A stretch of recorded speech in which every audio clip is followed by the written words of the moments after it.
Hey folks, what's up? Welcome to another episode of the Epic Show, home of the most epic music on the planet. This is the Epic Texan hanging out with you here. And I've got a special guest with me, someone who I haven't talked to in quite a while. I've got my good buddy, Tony T-Bone Flores. What's up, buddy? How's it going, everybody? Hey man. I know you wanted some time to kind of talk about what's going on with you, so I'm gonna go ahead and give you the floor. Why don't you go and let us know what's going on? All right. First, I'd like to unveil something that been kind of in the works for a little while now. I'm coming home to where it all started for me, kind of like a coming full circle. I'm coming back to Parabellum, so keep an eye out for that. Uh, Working on a couple of new books. I got a book of poetry I'm working on as well, and a new YouTube channel that I'm talking with some guys about doing, and I have a new podcast that I should be doing later on this year as well. So busy this year, man. Wow. Okay, so let's dissect that announcement right there. Let's take a little bit at a time. Let's start with the whole Parabellum thing. Yeah, So you're yeah. coming back to Parabellum, which I've known you since before Parabellum. I've known you since, back, I think you and I first started really getting to know each other when A Beautiful Disgrace was around, God, that's Houston, Texas, yeah. you know, and then, after that, kind of dissolved. You went on to form Parabellum, with some of the other members, and now you're coming back to this. So let's get the backstory on that. What? So did you like? How did that go about? Like you coming back to Parabellum? Well, um, long story short, dude, for like the past couple years, I've been in contact with Manny, with Kat, and I talked to Dakota a couple of times. Really sweet dude. I love him to death. Um, we'd all started just working on becoming friends because when I left, obviously, you know how bands sometimes you leave and it's just kind of hairy. But Hmm. we started working on trying to just become friends again. I came to them and I was like, look, dude, the way I left things, not the way that I wanted to end a relationship, not even just as a band, but just as a friend. I was like, I love these people. We shared a lot of time together. There was relationships and all. Um, Friends fight. It happens. Uh, Yeah. we all patched things up. We stayed in contact, and we had been trying to find a way to work together in some capacity over the last couple of years. Either me helping Manny with iRise, or Kat and I just wanted to noodle around with some tunes, and we just could not get on a schedule. They had something going on, or I had something going on, and I kept listening to the tracks, and I was like, I have an emotional attachment to them. Obviously, anything I write, it becomes your baby. And I was talking to them. I was talking to Manny about doing that, and I'd kind of put a bug in his ear every now and then. Like, what do you think it'd be like? If just to jump on stage and do a song or two. And like, yeah, man, that'd be kind of cool. The stage is always open if you want to join us for a song. And so that door was always open. Then, like I said, I started to talk to Dakota here and there, and things just started all heading in that direction. I started finding some of my old flyers. I found some guitar picks. And it was all Parabellum related. And I remember I was talking to my fiance. I was like, maybe it's a sign. What's going on? And she's like, maybe you got some unfinished business. She goes, it wouldn't hurt to ask. Right. And well, I don't want to step on toes because I firmly believe that Dakota has earned his keep. He is a great guitar, phenomenal. Like I look up to him in a sense. It's like what he did with my work, he turned it into his work and just took it to a whole new level. It's like wow, it was beautiful. Um, I hit up Dakota on the side and I told him, I was like, look, dude, feel free to say no. And I was like, but what would you think about me possibly coming back? And told him, I was like, I don't want you to go anywhere. I want you to stick around. I want to tag team Parabellum because when I first started Parabellum, I kind of wanted two guitar players to begin with. It just never happened. And we got to talking a little more, and he's like, yeah, I think it'd be a great little push for the band because we've been sitting kind of not doing very much. And we've been, off in different things. Maybe this would help kind of breathe some new life. And so I put a little chat room together real quick, and I go, "Hey guys," you know, like I approached them with the idea, and everybody was game. We all loved the idea, and we've just been kind of talking, you know, working again, like I said, on that friendship and the bonds and everything. Kevin and I started talking again. Hadn't seen him in a long time, and reliving some of those old memories and those old emotions. Like, hey, remember when we did this, or remember our first show and we did that, and it's like, so it was just, it was time. It was time. So it's been fun, just reconnecting with them on so many levels, and really, really, really realizing I've done some amazing things with other bands that uh, not knocking them, because I'm super appreciative and I love every last thing that I've ever done with anybody, from Everybody Panic to uh, my last venture with Relevant Saints. Those guys are all great, but I was telling Manny, there's something missing, man. There's like a hole in my heart. And talking to these guys, I realized it's them. I knew where I belonged, and like I said, the writing was just on the wall. And the only way to get there is you got to take that first step. So Absolutely. Absolutely. Yeah, I completely agree. I mean, you know, especially with how the world is today, you know, I think that a lot of things, especially for me, I know some experiences I've had in the past. I've worked on kind of rehashing, you know, kind of rebuilding bridges and stuff. And I'm like, after COVID and everything, it just really made me think, okay, life is too short to be dealing with petty BS, you know? yeah, exactly. Yeah. So, you know, I mean, that's cool, man. I'm happy that you're going back to Parabellum. I mean, not saying that I didn't want you with the other bands or anything, but it's a cool announcement, you know? Yeah. You know, yeah, and that's why I was like, uh, when we talked about it, and I told him, I was like, hey, I'm gonna talk to TJ, and we were like, yeah, let's let that be it, whatever. And I was thinking to myself as well, as like, you know, there's no better person to go and unveil it with, because you've been with me.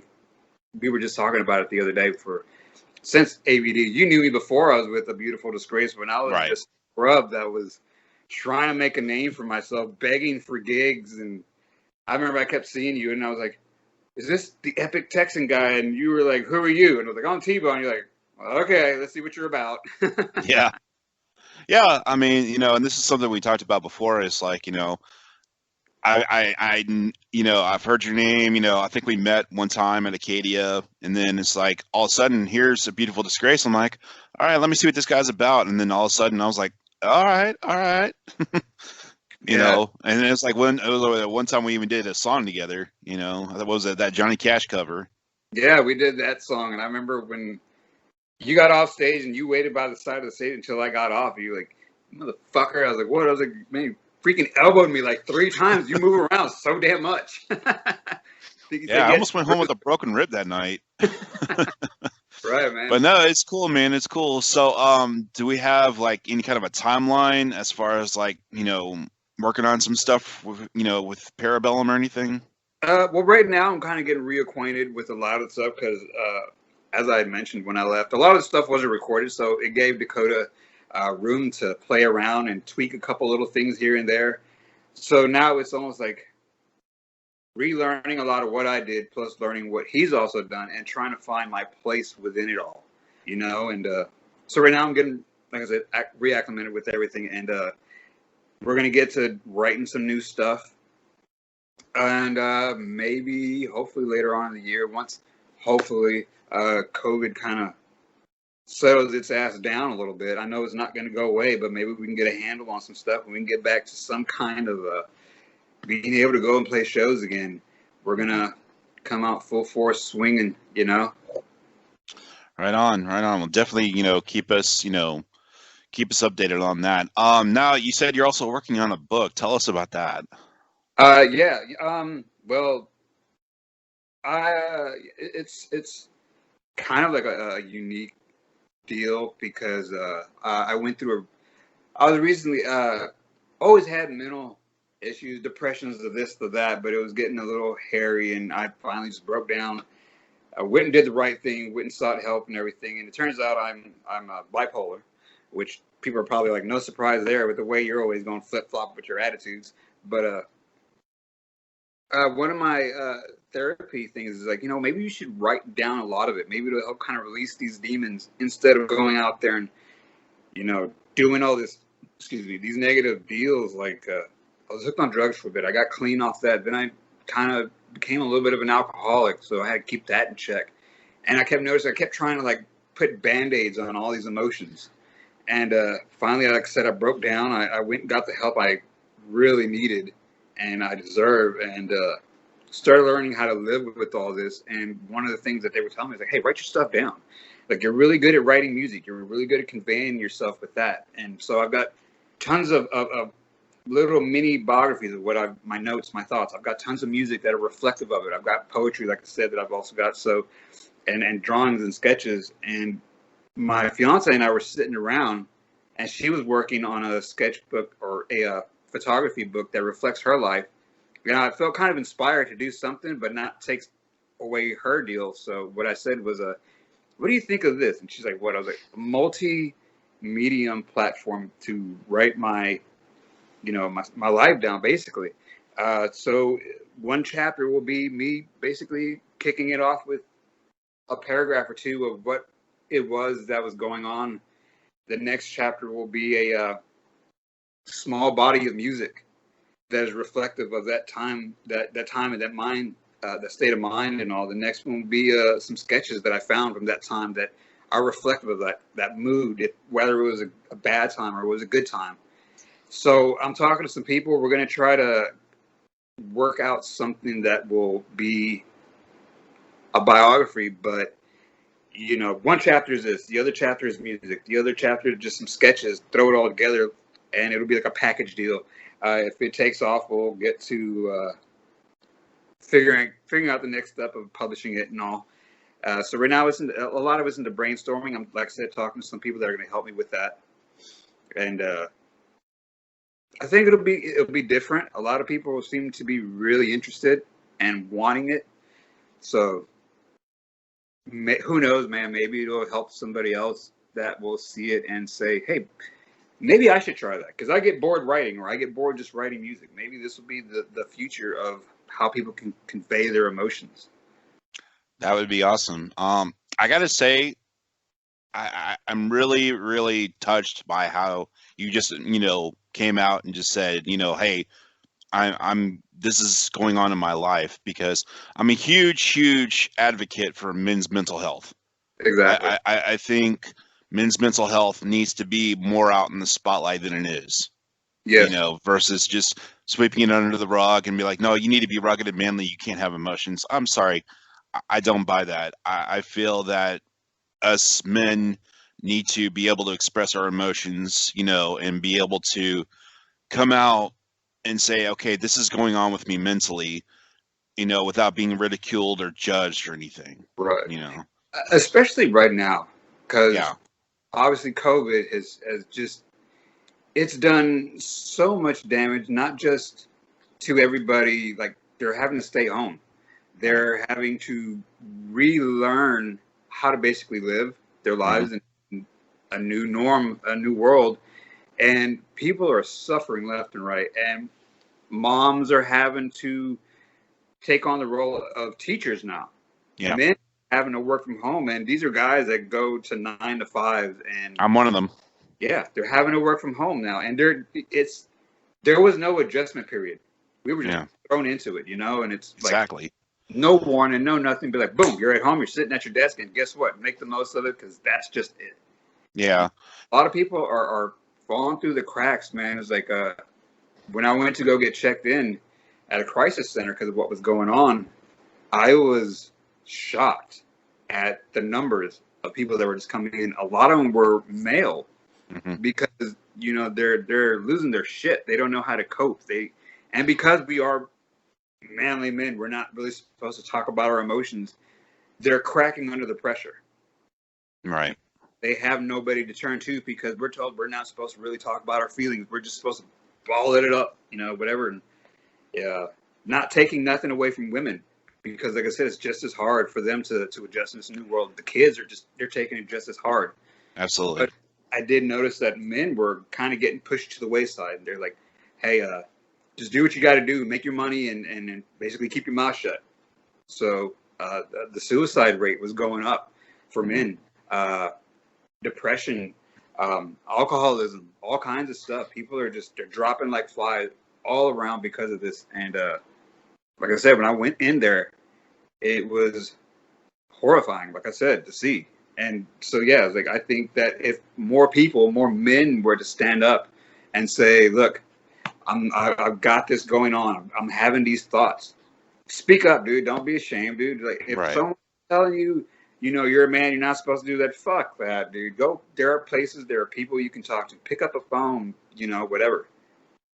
There is somebody out there. There is help, and I had to learn to swallow my pride and just, if this is the push that it takes, if it needs me, taking one for the team and saying, I am still a man, but I need help. Right. I've started to become more of an advocate now for awareness of these issues, telling people it's nothing to be ashamed of. You got to be on medication. Dude, I'm on 5 different pills a day to help with all my issues, and there's nothing wrong with it. Right.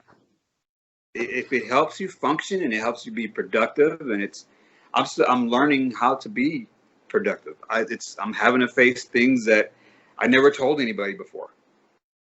Things like that. It's Right. still a learning experience for myself, for my loved ones, for my daughter, for my fiance, I feel so bad for her at times because she came into this relationship. She's like, hey, this guy's he's a little eccentric. He looks funny, but he's a really great guy. And then all of a sudden it's like, I'll have an episode to where she can deal with my mania to where I'm really hyper, but I'll have a depressive episode. And she was just like, she didn't know what to do. She's like, dude, you're in bed. You refuse to move out of the bed. She goes, you haven't eaten like in 4 days, or I won't be able to sleep for days at a time, or I'm sleeping too much. And she's having to learn how to handle me. And, at the same time, she's dealing with her emotions. So, yeah, like I said, it's like I had to get outside help because she couldn't do it all, poor baby. And it's not her fault. She's doing so much, but it even took her swallowing her pride and being like, okay, this is something that is beyond my realm of what I can do to help you. So, Right. I understand, man. I understand. All right. So switching gears, let's talk about this YouTube channel that you're starting up. yeah, for legal reasons, I'm not going to say the names, but I was watching some videos, and I tend to watch. Again, I like everything, so I was watching some voiceover videos, and I was watching some guitar review videos, and I was watching something else, and I was like, and I told a friend of mine, I was like, wouldn't it be awesome if there was like a variety that was for musicians or entertainers, whatever, a variety show on YouTube where we could get a little bit of everything. He's like, yeah, that would be. So we were just laughing, saying, what if it had that? And what if it had this? And what if it had that over there? He's like, who the hell would you get? Never mind, I know who. And I'm like, what? He goes, you should be the one. He's like, I've got all this stuff that I can help you with to get this going. He's like, you willing to roll the dice? You willing to do this? And I was like, well, what else are we gonna do? Like I said, we're middle of the pandemic. I got all this free time. Why not? So we're working on that. We're like, that's another thing that'll be out. Hopefully, if not later on this year, by the beginning of next year. Right now, we're getting all our resources together and going over that and coming up with, how we're gonna approach it and present it as well. Awesome. Okay, and then your last part of that announcement was a podcast. So let's talk about that. The podcast is with my oldest, Jake, my oldest stepson, and he and I will get on these conversations about old school versus new school, the train of thought, the perception of the world, and we go back and forth all the time, whether it be anything from like school to, we were joking about how I feel like this younger generation is so scared to get behind the wheel and drive, whereas when I was a kid, we could not wait to get behind the wheel. So we started getting into that, and a lot of our friends just wanted to hang around and just listen to us talk. Like, man, just like, you guys bring up so many valid points. And he's getting into the world of podcasts. He goes, he's like, what if we were to do something where we talk about the two generations? and we bring up a variety of topics and we talk about it. I was like, well, why not? You know, what's the worst thing that could happen? Nobody would listen, which at least you're still kind of venting and letting out your feelings about it all. And if people can relate, great. Maybe it'll become a bridge to where it'll help other generations be able to, you know, dads and sons come together and be like, oh, okay, this is why you do the shit that you do. Oh, this is why you're such a cranky fart about that, you know? Right on, right on. Very cool. All right. So is there anything else? You know, that was pretty much it. So anything else you want to kind of close off with? Other than just remember to, you know, like I always say, man, stay true, stay you. You know, that's something that I've had to teach myself to live by. Stay true and stay you. Whatever you feel is in your heart, just fucking follow it, man. Your heart will never lead you wrong. Absolutely, man. All right, Tony, thanks for being on the show. I appreciate you, man. It's good to talk to you again. Thank you, bud. All right, so what we're going to do right now, we're going to go ahead and play some Parabellum. Okay, we're going to play a double shot, actually. Let's throw in some Faces in Black and Red, and I'll be right back, and I'll tell you more about what's going on with the show. Stay tuned. I'll be right back.